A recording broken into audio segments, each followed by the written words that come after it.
This is the latest iteration of the Dell Inspiron 15 Gaming, Dell's budget gaming laptop. With a sleek design and improved internals, it seems like a steal at just $900, but it's important to keep in mind that gaming laptops are typically defined by the corners manufacturers have to cut in order to keep costs down, and Dell might have just cut a little too deep this time. The Inspiron 15 Gaming is a robust gaming laptop for just $900. It features an Intel Core i5 processor, an NVIDIA GTX 1060 graphics card with Max-Q design, a 256GB SSD, and 8GB of RAM. The processor, RAM, and hard drive can all be scaled up by spending a little extra, but our review unit was the base model you get for $900.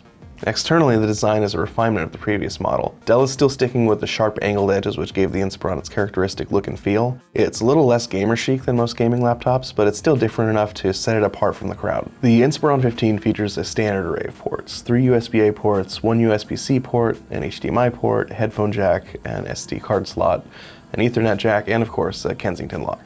The Inspiron's keyboard features a red backlight like the previous model, but the keys themselves feel like a bit of a step backward. The travel is nice and deep, but the keycaps have a slightly gritty texture that never really goes away.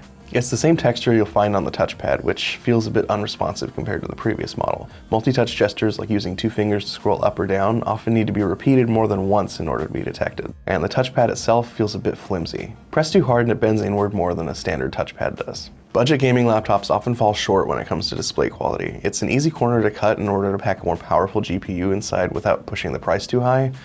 Unfortunately, in the Inspiron 15's case, Dell cut a little too deep. The 1080p display on the Inspiron 15 features a very narrow color gamut and poor color accuracy, both of which contribute to the Inspiron's slightly off hue. Every color looks a little off, a bit dulled. Lime green becomes pea green, crimson becomes a dull red, and so on. Normally, a little color inaccuracy or a narrow color gamut wouldn't spoil a display entirely. Most displays are capable of hitting about 90% of the sRGB color space, but the Inspiron 15's display only comes in at 61%, falling well below what we would expect from a laptop at this price point. The included Intel Core i5 7300HQ processor gets the job done in most everyday tasks. It never slowed me down while web browsing, running Microsoft Office, or editing multiple spreadsheets at once. On Geekbench, it scored right around the middle range of what we'd expect on a mobile Core i5, hitting 3760 on single-core performance and 9915 on multi-core performance. It's almost exactly what we got out of last year's model, so it's pretty much par for the course. When it comes to graphical performance, you won't be disappointed by the Inspiron 15 and its GTX 1060 with Max-Q design.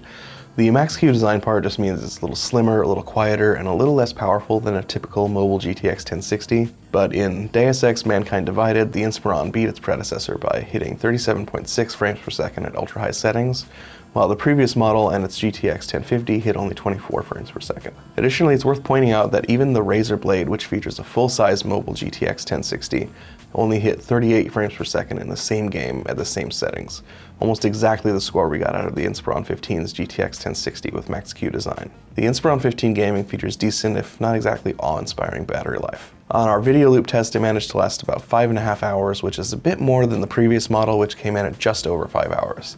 The change in longevity is likely a credit to the Max-Q graphics card, which is designed to draw less power than a typical discrete graphics card. Alright, so should you buy it? Yes, but only on one condition. The gaming performance you get out of this laptop is excellent, especially for the price, but the display is really hard to justify. If you have an external monitor you'll be hooking it up to, sure, it's not a bad buy. But if you plan on using it on its own, you really should look at other options. The display here absolutely spoils what is otherwise a decent budget gaming laptop.